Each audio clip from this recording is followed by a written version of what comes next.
Death Star, man. Nobody calls Han Solo a bitch. Bring him on. I prefer a straight fight to all this sneaking around. I don't know where you get your delusions, laser brain. Oh, come on, bro. It's the wars. I know I say this all the time when there's not new Star Wars content coming out, but this might be a short one. This is the Wars and More. I'm Joe, and of course with me is my good buddy Doug. Hey Doug, how you doing this week? Doing pretty good, Joe. How you doing? I'm doing all right, All right, we're done. Show's over. Yep, bye. Yeah. Wait, we didn't do any news. Disney still owns Star Wars. Goodbye. Yes, pretty much it. I mean, I don't know. It's light. It's light, but there are a lot of little things, right? Sure. A lot of little things. I guess we'll go for the big buzz of the last week and a half. I would say is this fan edit. Oh yeah. That's been gaining a lot of traction. Yeah, and I mean, is it gaining a lot of traction because people really like it, or is it gaining a lot of traction just because there's nothing else going on? So might as well watch this fan edit. I think that this thing, I don't know how it gained so much. Apparently, there's a lot of people who felt like the Obi-Wan series didn't focus on Obi-Wan enough, or maybe it should have been a movie, right? So this guy edited it down into a movie. For me, and okay, I'm gonna be the first to raise my hand and say I know at one point on this show I mentioned, wow, this is starting to look like the Reva show. But, that all came back around, came together. Right. So, what I will say about this fan edit is that it's, to be clear, the one we're talking about is by Kai Patterson. And it was, well enough done. And basically it centers the focus on Obi-Wan, right? So watching through this thing, I have to say, I would consider it like a Cliff's Notes version of the series. Okay, it hits on all the high points of what Obi-Wan did in the series. A lot of the stuff where people had little gripes and stuff were edited out,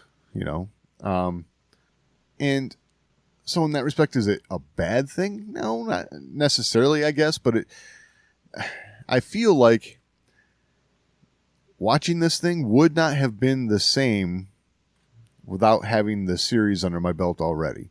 You know what I'm saying? Yeah. I'll say this. The story cut up the way it is, it's not cohesive. It feels like. So I followed it well enough. The main thing that really gets me, right, is how Obi-Wan ends up, they cut out all the, this is how he was kind of explaining and coming to grips on how to isolate another confrontation with Vader. All that's gone.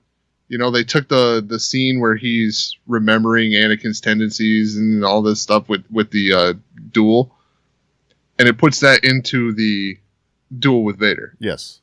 So it cuts between the duel with Vader and the duel with Anakin, and that's completely out of context from the way it was in the show. Correct. For me, that was less important of a thing as, there were certain things, a couple things that they kind of changed the perspective of how things went down, right? One thing that I really took note of, where the duel happened and where Obi-Wan's remembering, Anakin's remembering, whatever, that could have been at any point, right? They both have these memories, they could have been happening whenever. Because really, right. When in the episode where that happened, it happened all throughout the episode. So this kind of narrowed it down to during the duel. The one thing that changed that really, I thought, kind of changed a perspective here was Vader talking to Palpatine. Yeah. That with that little hologram. That actually happens before Vader goes after Obi-Wan. So this is Vader pursuing Obi-Wan in sheer defiance of what Palpatine said, you know? Right. So that kind of changed things a little bit there, which, you know, take it or leave it. It's not canon, you know? So, but it's an interesting change. It's, you know, I don't know. I just, one thing that I think is problematic with all of this is, you know, fans do a lot of fan stuff, right? They make fan art. They make fan interpretations of this or that or whatever. They re-edit the films. And that's all fine and dandy, but you're taking somebody else's finished work and altering it. And, you know, whether you think this was better or not, it's not what is. So, you know, it's good. I enjoyed watching it. I liked all the scenes and stuff. Again, it, you know, new perspective on, you know, the series, but it's not the correct canon perspective. So it was all right. I'm glad I watched it, but you know, it's definitely the kind of thing that's gonna, like, if this becomes more of a thing, you know, and it, I guess this taking the finished work and editing it and saying, hey, look, I made it better is kind of this. It's really a kind of a new trend, right? Like when they did the deepfake stuff with the Rise of Skywalker and, or not like the deepfakes, but the de-aging stuff, right? Right. With the Rise of Skywalker and the Mandalorian, there were all kinds of things that popped up. Like, look, I made it better. Right. Yes. You know, it's like, but that this stuff is a new. Wasn't necessarily. They did some of that in this too, you know, with that flashback scene. But that stuff isn't changing or reorganizing the story, Right. You know, and that was going to be my point. Like, if this becomes a thing to where this is happening on the regular, it's really going to change the canon discussions, right? Like, yeah, because some people are going to remember it in this manner, or even, should I say even worse? Yeah, even worse. Choose to remember it in this manner. Yeah. If you choose to do this, then you're choosing to stray from canon, and you know you're gonna kind of find yourself alone, I think, in your Star Wars group of, you know, this is Star Wars, because, you know, ultimately it's not, you know. Right. I mean, it's bits and pieces, you know, jumbled around, but it's not what was. So, you know, as far as that goes, I'm glad I saw it, you know. Yeah, I would say the only thing that really does kind of, you know, get me a little bit is the changes to the order of events and, you know, the changing of some of the context. Right. That's a misstep, in my opinion.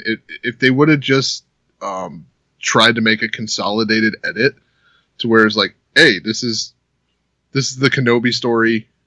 You know, we cut out, you know, the Reva stuff. That, you know, this is the focus of Kenobi, and, you know, not doing it as disrespect, right? Right. But just like a consolidation effort, like that. Okay, fine. But the changing of the context, I thought, was a little petty. Well, like, this is how I thought it should have been. Like, yeah, that's kind of the impression you get, you know. But, like I said, I view it kind of more as like a Cliff's Notes version, and it's. You know, another thing I'd like to comment on. What's that?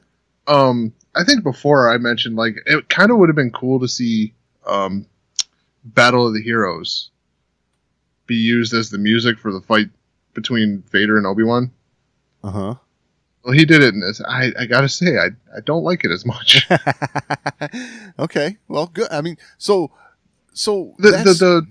that's something that's worth seeing then, right? I mean, Yeah. because you're not the only one who said that, and it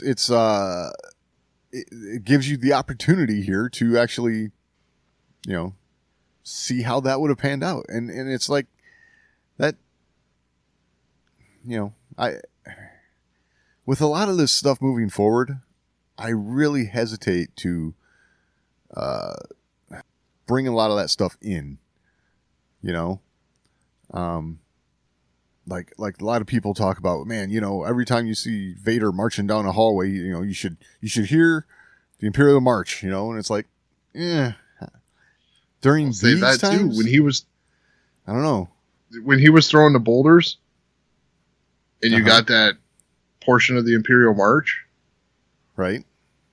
I didn't really think that fit either. Right. And that's, and I will say, the one time they did use it in the series, and it actually perked my ears up a little bit, it was like some sort of dissonant, altered, minor type version of it that it was like, ooh, I like that because it's actually altered. It's different. It's like, Was that when he was an early fast evolution walking down the hallway? No,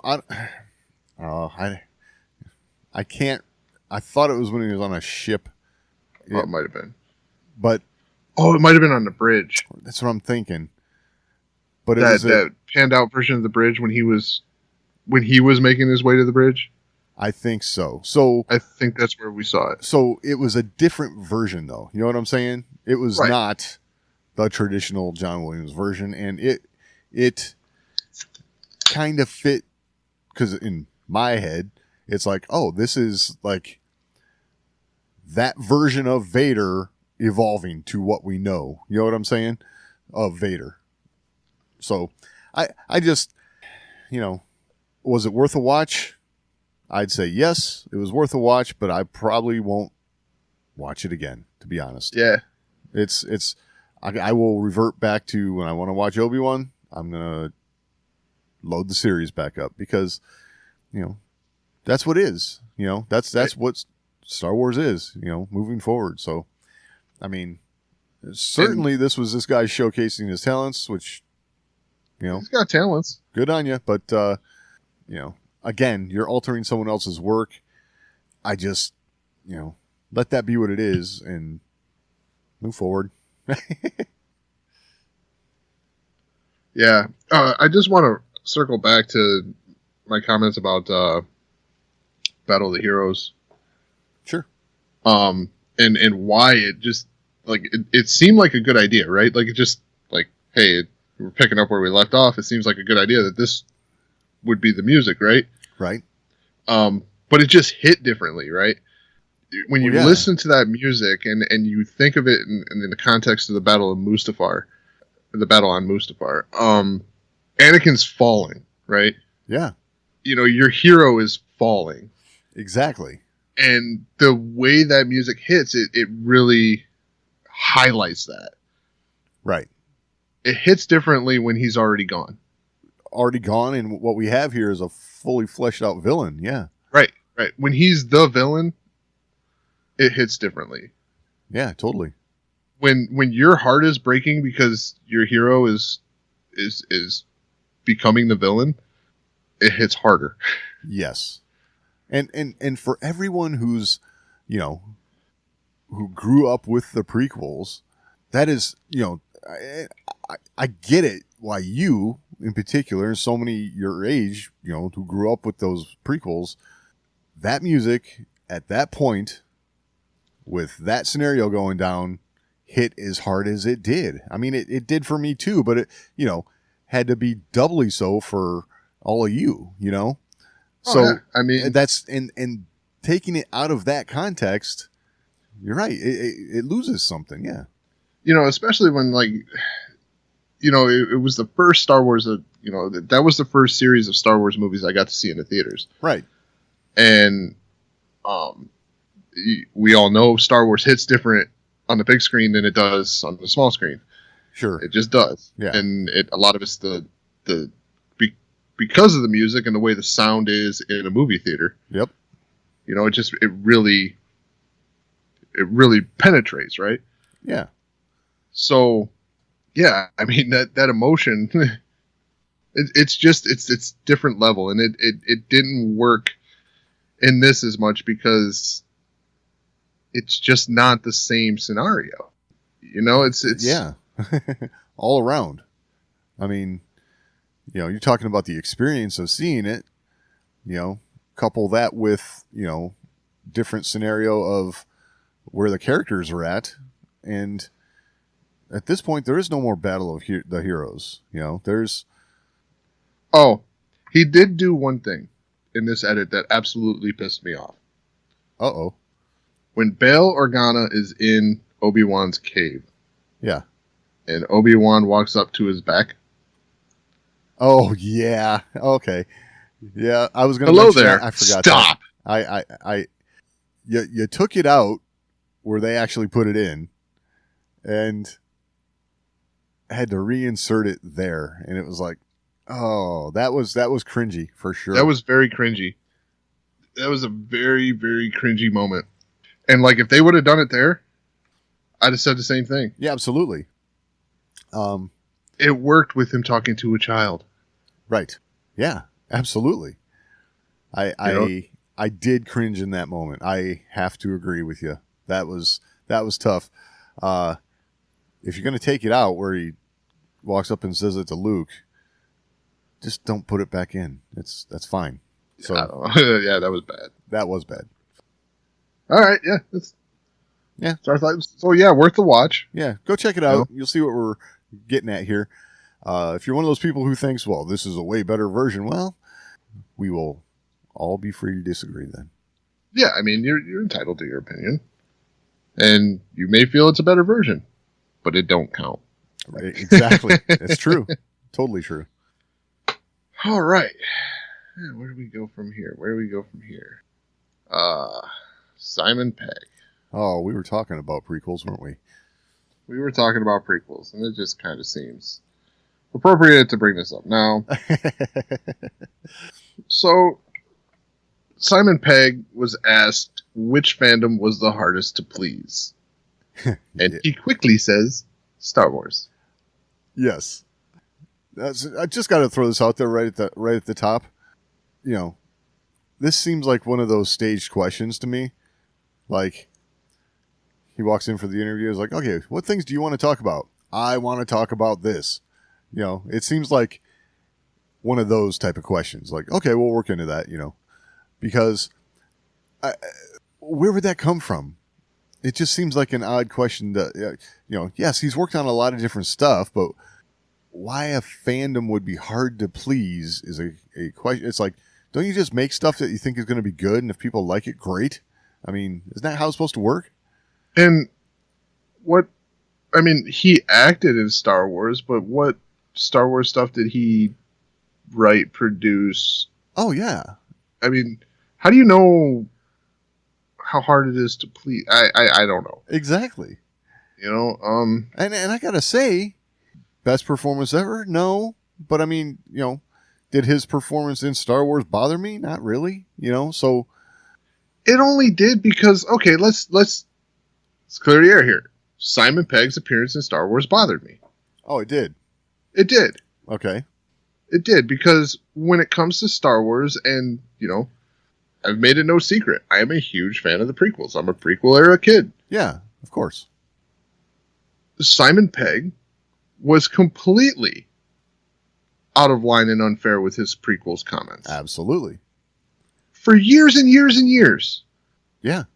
In fact, it wasn't until his friend, J.J. Abrams, started making Star Wars, right, that Simon Pegg changed his tune. Yes. So we're talking very recent history here. Oh yeah. You know? Yeah. This is bullshit. All right, let's read his comments. Do it. Right? Do it. All right. He says, to be honest, and as someone who kind of was, you know, kicked off about the prequels when they came out, the Star Wars fan base really seems the most kind of toxic at the moment. Okay, you kind of put it in there. I'm sorry. I will lay this at the feet of you and guys like Patton Oswalt, and really Hollywood in general. Right.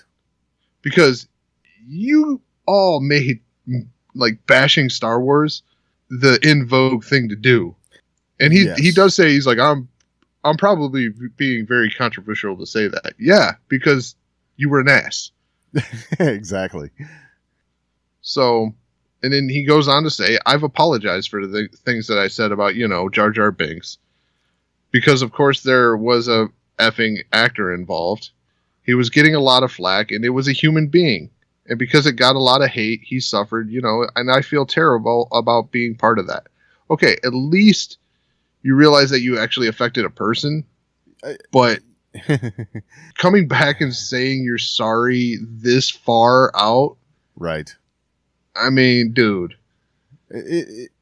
I question how genuine he is about that last part, to be honest. And to have the gall, right, to say, oh, the most toxic fan base is definitely Star Wars. Like, that's what he's doing now is deflecting, right? He opened the door for all this kind of stuff, was part of opening the door for all this, and then steps back and goes, whoa, that ain't me, And I just want to say this, like, and this is why I'm kind of miffed about this, is this thing right now to say Star Wars is a special kind of toxic. I'm sorry, people, you're not paying attention. Everything's a special kind of toxic right now. Yeah. Literally everything. If Yes. you like it, then you're bitching about how toxic the other side is. And that's across every franchise. Yes. I mean, Star Wars, we may, like, us in the Star Wars fandom probably feel like it's the most toxic because we're in it. Exactly. And we're in it all the time. So we see more of it. But if you go dive into DC right now, yeah, it's bad. Yeah.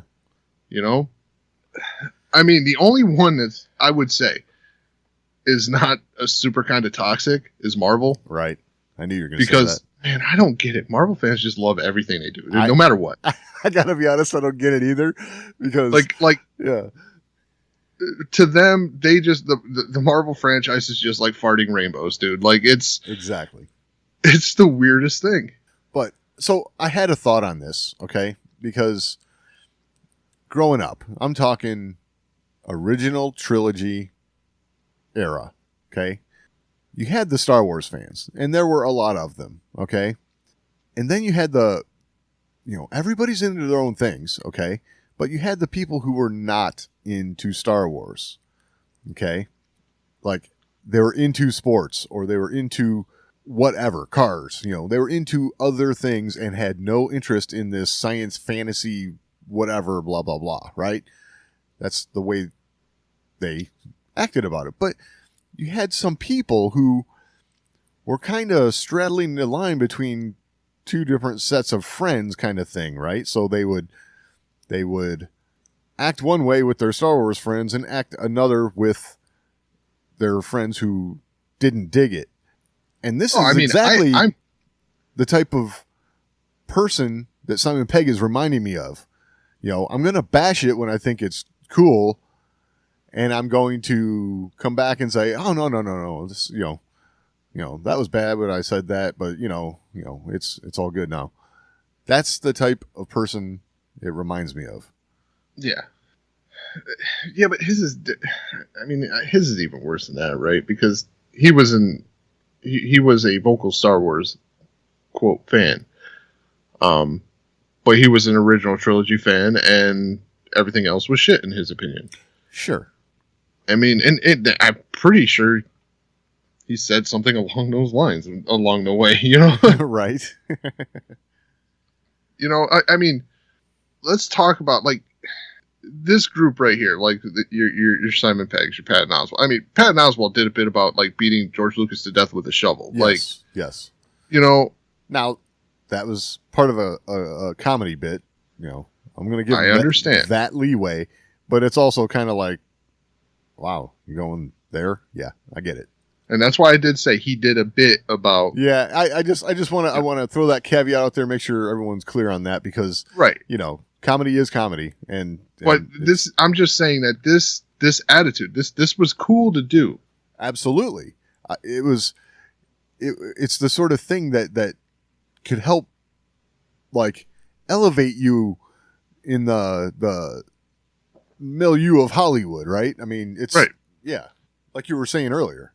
I mean, Big Bang Theory had a habit of doing it, right? Like, Absolutely. now I always laughed Sure. because I always took it as tongue in cheek, but like when you sit back and think about it, bashing Star Wars and being mean about the things that Star Wars has done has been a very popular thing for a long time. Right.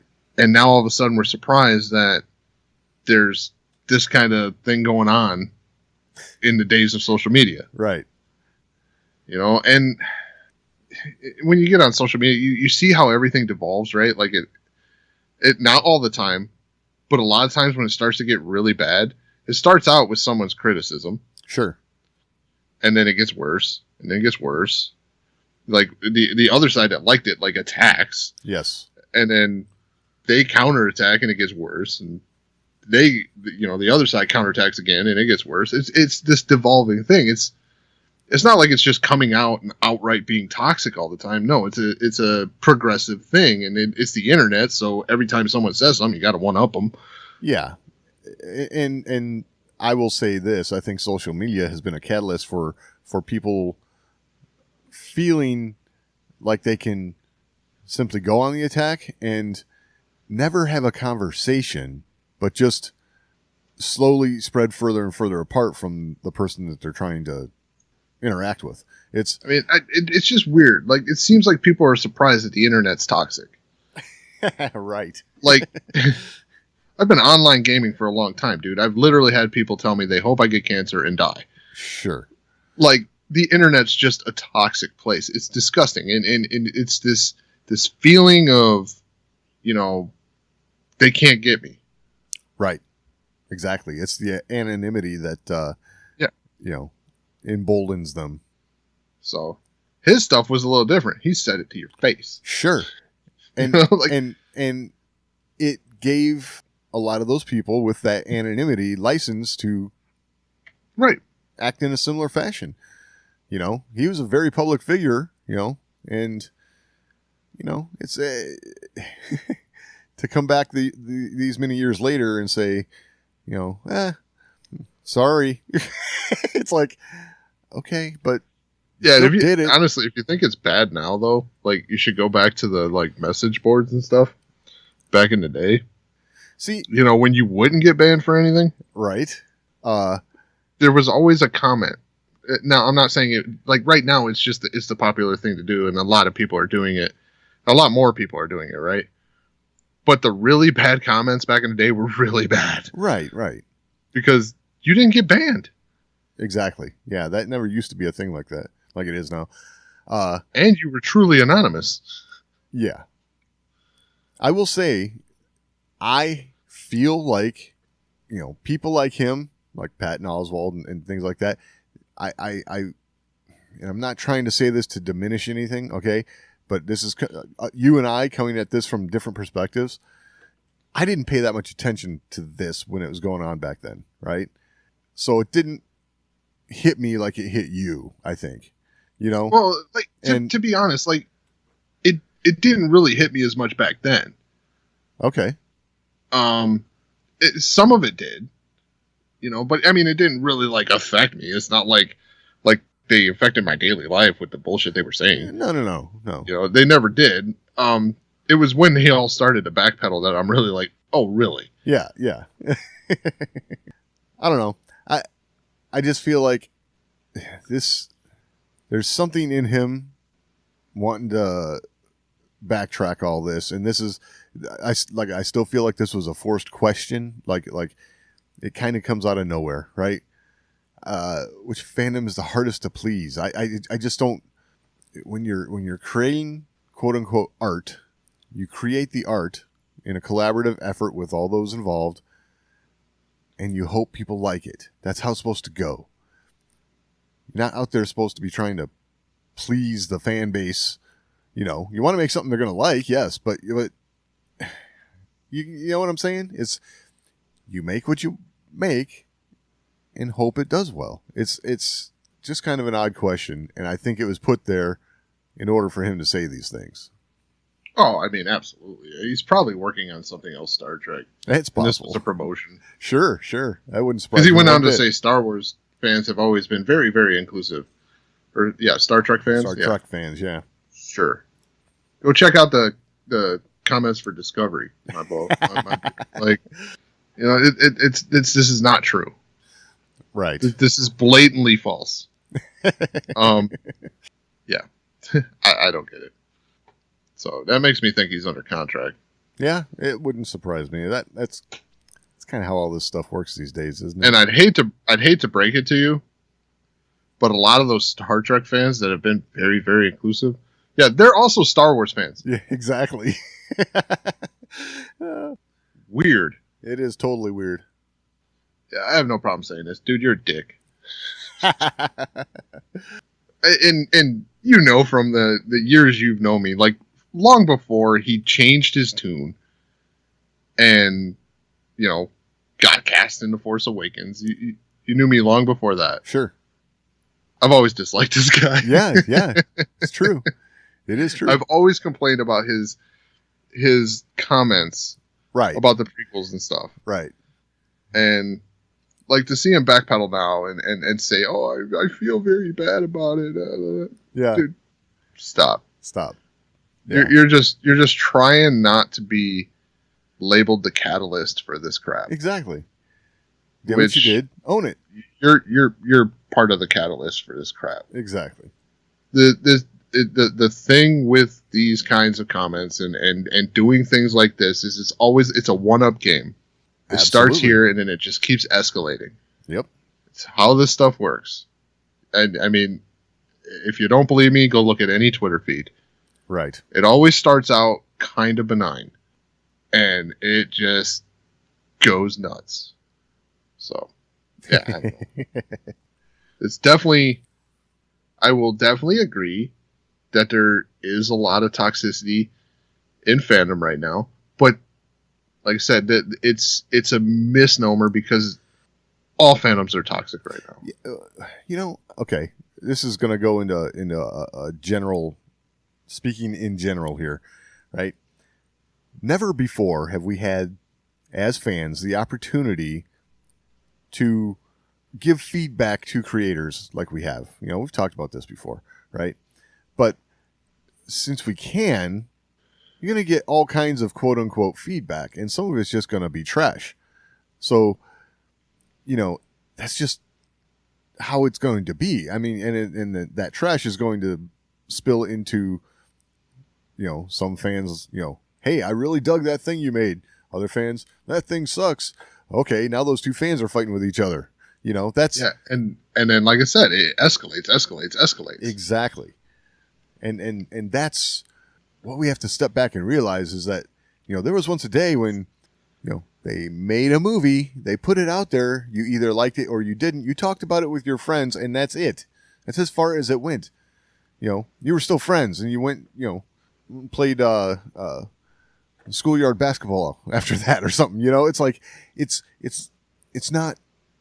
Well, and here's the other thing: it's not new either. Like we're acting like it's new because of its visibility. Like the term that originally described this type of conduct was hate mail. Oh, right. Yeah. Which means it used to be done through the damn mail. Right. Well, so you think about it like this, all that mail would go to studios, and there were interns sorting through it going, okay, this one goes into the trash, this one goes to creator, this one goes to trash, that one goes to creator. We don't have those filters anymore. Right. The creator sees it all, you know? So that part of it's new. I guarantee you they never saw a bunch of the stuff that, you know, was negative. Right. Which ended up just giving them a weird, rosy picture about how things used to be. Exactly. But yeah, it's not new. It's a thing that's always been there. It's worse now because of the internet, but the reason is the internet. Like, it's not... Exactly. It's not because all of a sudden fans are more toxic. No, it's just more visible. For sure. And you know what's funny when you think about it is when it comes to franchises, I would say the king of the hill of franchises is Star Wars. That's my opinion. I'm a Star Wars fan. I'm not going to apologize for that. Those who disagree with me can disagree. They can have their own opinion. That's fine. No, you're right. It's definitely the king of the hill. It's what when. I mean, just look at the comments from the actors and actresses and stuff. Like it's the pinnacle, right? Like when you're the king of the hill like that, you're always going to be taking shots from everyone else.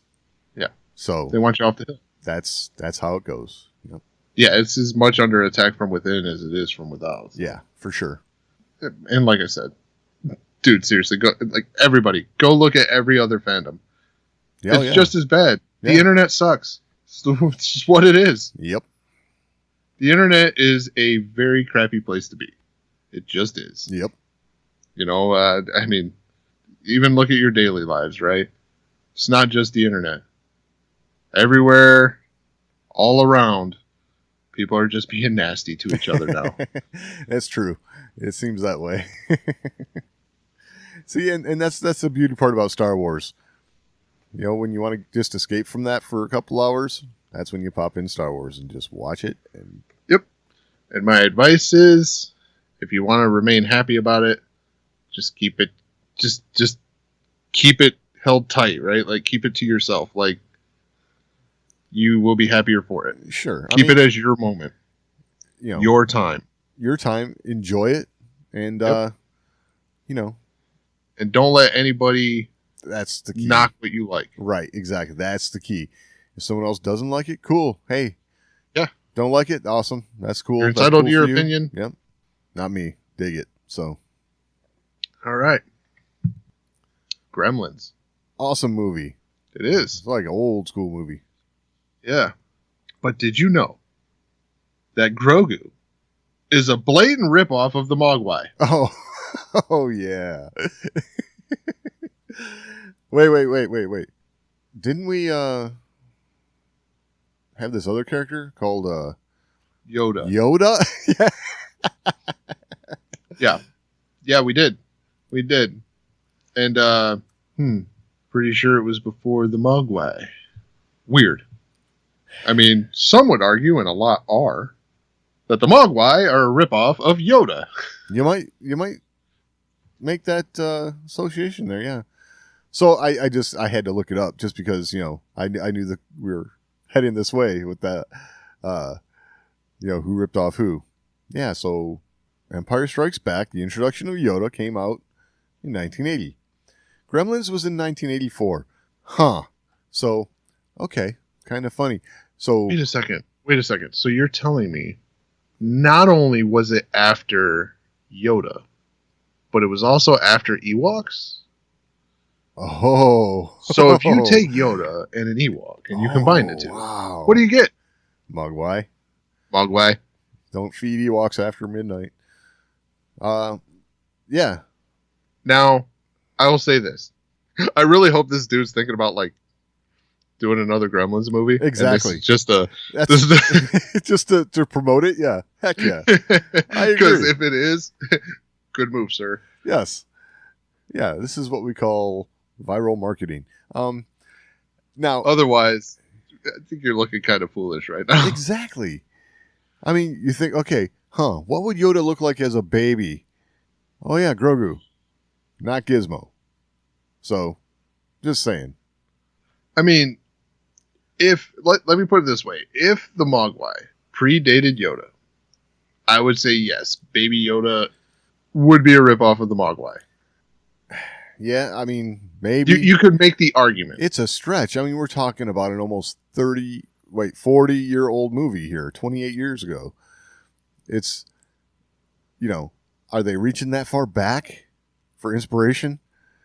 I mean, reach that far back to Yoda, that makes sense. But to this, I don't know. And then, like, is he going to explain away the fact that in Gremlins 2, Gizmo goes total Rambo? Right. He puts the bandana on his head. That's blatant hilarious. Ripoff of Rambo. Yes. That is amazing. I forgot about that. You know, he shot the bow and arrow with the marshmallow on the end that was lit on fire. Yep. Weird. Wow. Totally weird. Yeah, because you know what was really popular back in those days? Rambo. Heck yeah. Well, I can assure you that, you know, only if the Grogu sculpt was like, you know, being worked on and, you know, it was still in clay or something like that, so it was a different color and it wasn't painted green yet or anything, someone might have said, huh, looks kind of like Gizmo. Maybe then, but not afterwards, not after it's all done. Right. It looks like a young Yoda. I'm sorry. It's just, you know, we called it Baby Yoda till we knew his name, Grogu. So, I that thought never occurred to me. No, me either. And if this guy is being sincere, it's only because Gremlins is so, you know, close to him. So it's, you know, it's his thing. But, you know, beyond that, I really can't see any association or any inspiration. I can tell you this much. If he's being sincere, he's never watched Star Wars. Right. Ever. Exactly. Because if you look at that and say, oh, wow, they just ripped off the Mogwai, you're like completely forgetting that Yoda was a thing. Yeah, exactly. Because I don't know where else you go with it.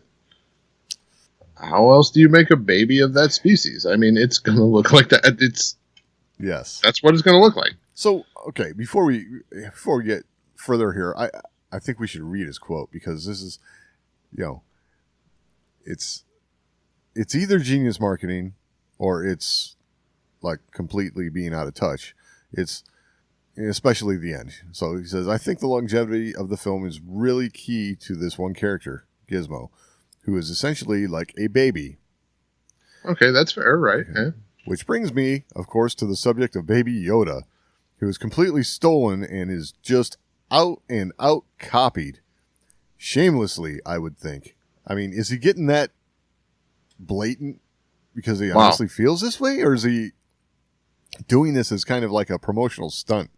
I hope it's a promotional stunt because I'm with you. Like I said that. You said it. Right? You said it. Yeah. I hope so. Like if it is a promotional stunt and there's a Gremlins coming out, this guy's an absolute genius. Yes. Now, if there's no Gremlins coming, this guy's batshit crazy. Yeah. Way out of touch. Absolutely. Completely stolen and just out and out copied. That is terrible. It is. And you know what? If you're not making Gremlins, you should now. You should now because otherwise, I think Disney should sue the pants off of you for that comment.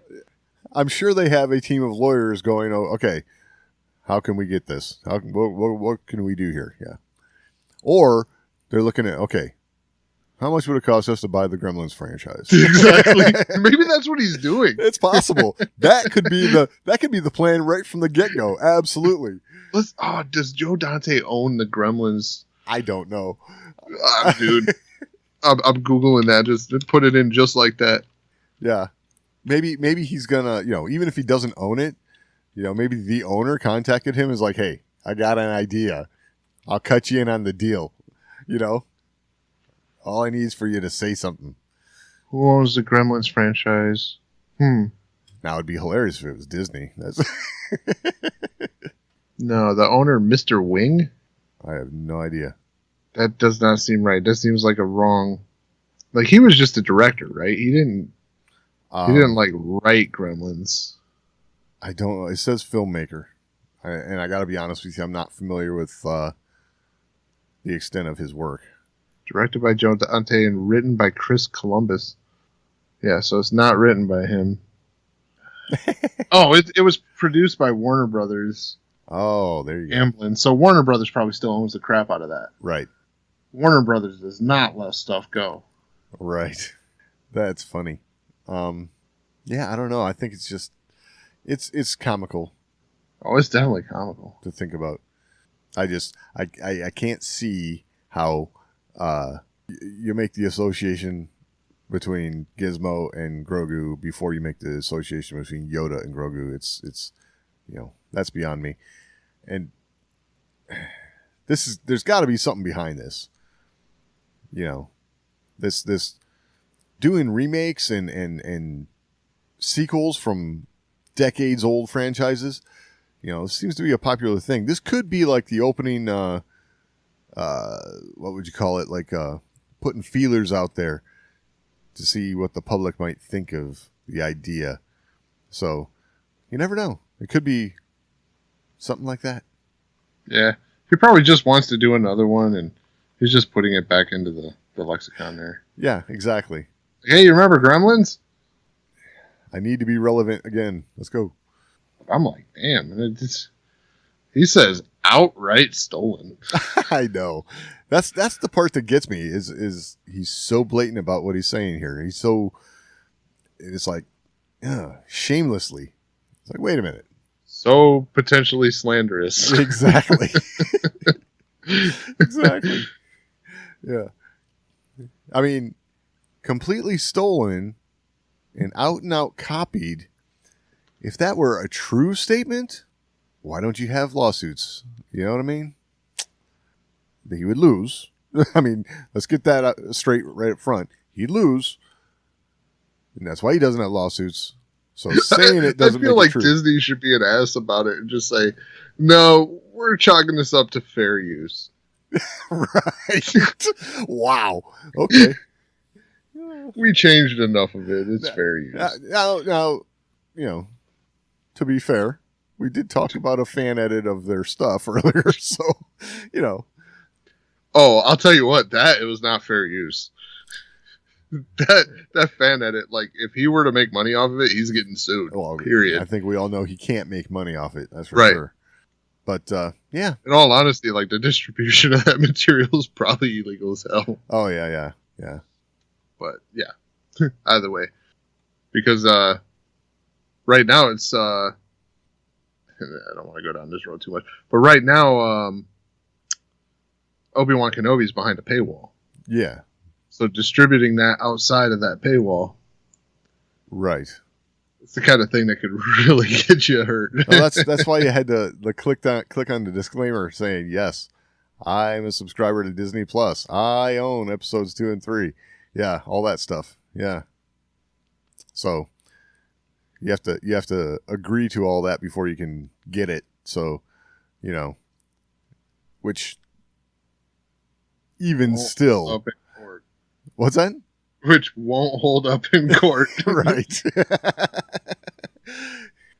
Yes. But hey, maybe it would. Maybe it would. You never know. Yeah. That game's really weird. Exactly. I mean, he's definitely safe until his cease and desist, right? I would say, yeah. And when that happens, yeah, I would cease. And I would desist. Yep. Oh, absolutely. I mean, he might get a cease and desist and a job offer. You never know. That sort of thing does happen from time to time. He could. And I think that might be where the guy's, you know, what he's shooting for. You never know. But he's like, hey, I work for the deepfakes guy. Exactly. That's exactly right. You know, hackers get jobs at the government. Right. Right. Stranger things have happened, man. Like, this is true. Now it all makes sense. Yep. All the pieces are falling into place. That was a job application. Yes. All right. Where do we want to go next? One more thing. What do you think from what we got left here? Oh, okay. So this won't take but a minute. I'm thinking we talk about the Hasbro thing. Okay. I mean, it's less to do with Star Wars, but I mean, it's integrated because, you know, it's action figures. So Hasbro is announcing a new personalization platform called Hasbro Selfie Series. I know. It's like, okay. Hey, who's the guy that writes our titles of stuff or our, you know, what we're going to call the new stuff? Yeah, fire that guy. Selfie series. I know. All right. So Hasbro Inc. announced its new personalization platform with its first product introduction through Hasbro Selfie Series.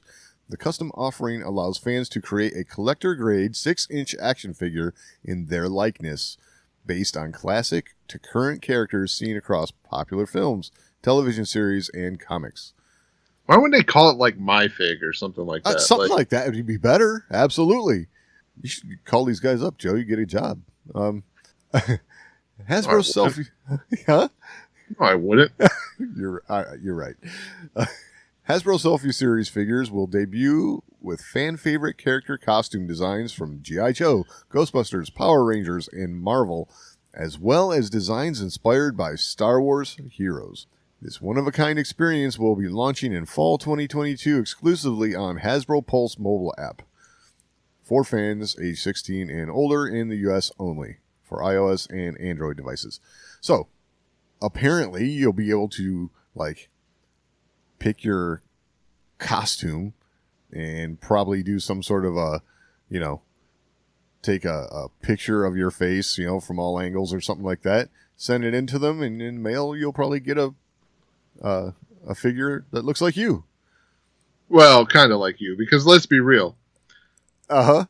They can't even make it look like the actors that they got all kinds of face shots and like all they bring them in and they scan their face and it still looks jacked up. Most recently, Ewan McGregor was talking about I have to go in and I stand in the room and I have all the lights come down on me, the laser beam type things. And the figure, it looks nothing like me.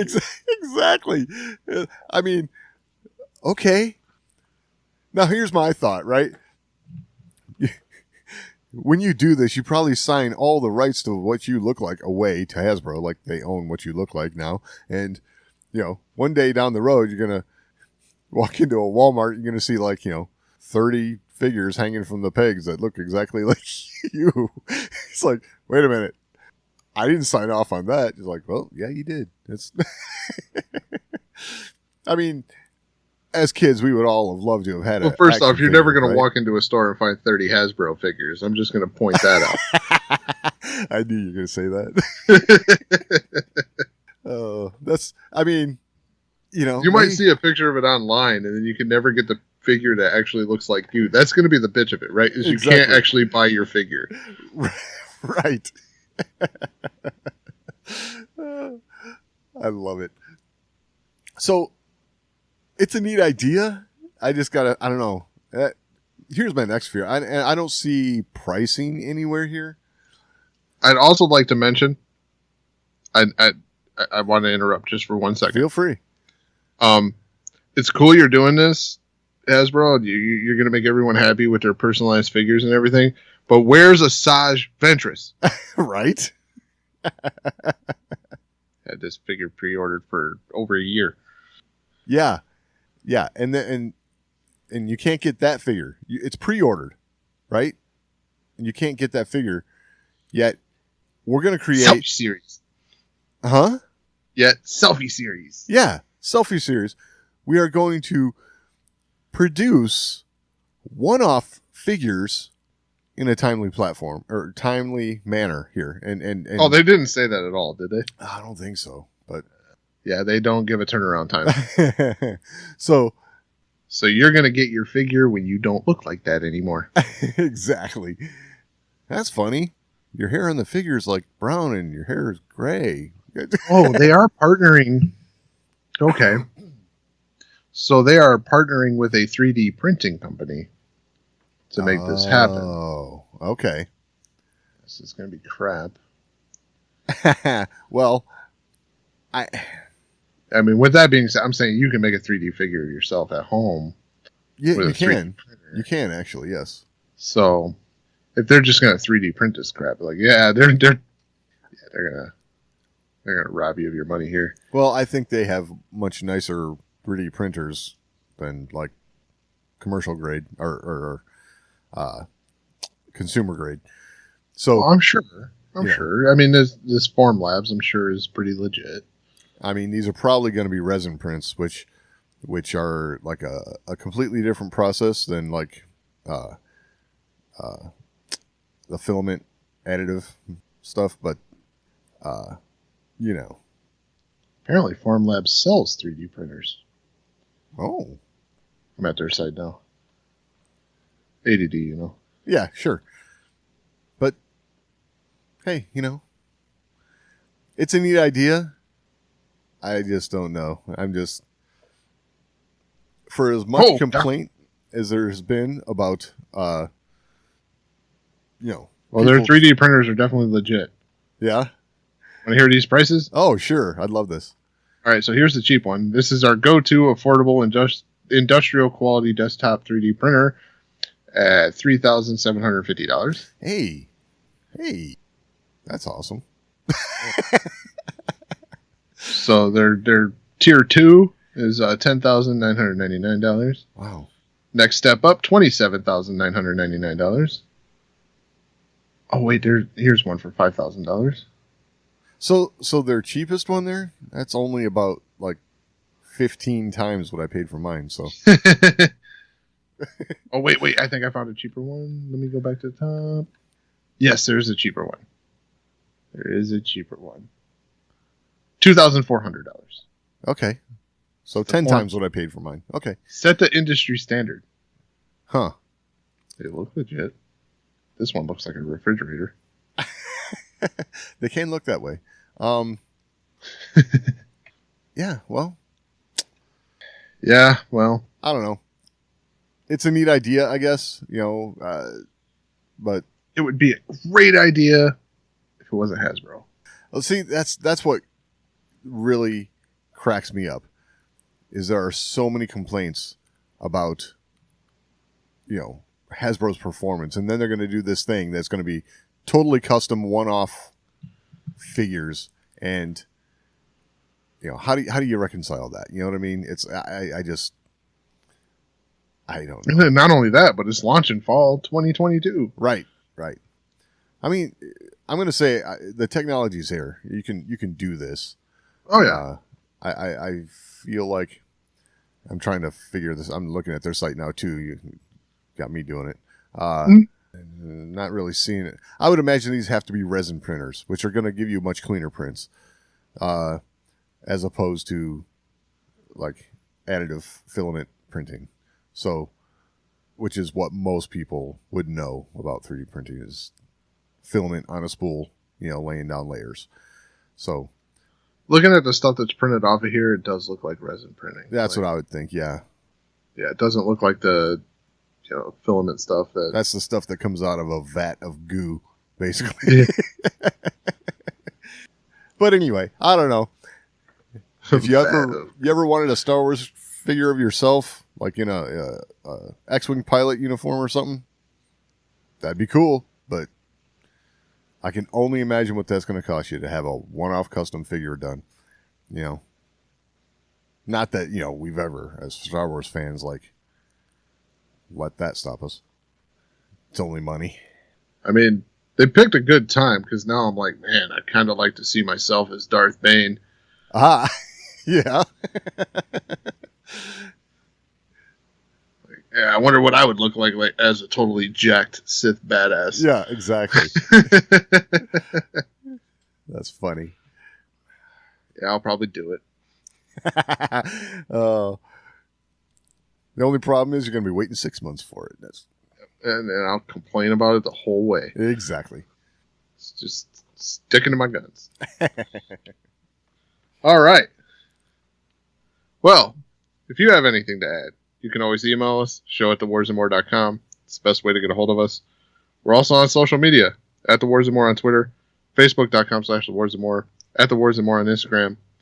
Find all that and all the ways to find the show over at thewarsandmore.com. Any final thoughts this week, Doug? No, I think that about covers it. All right, we will talk next week.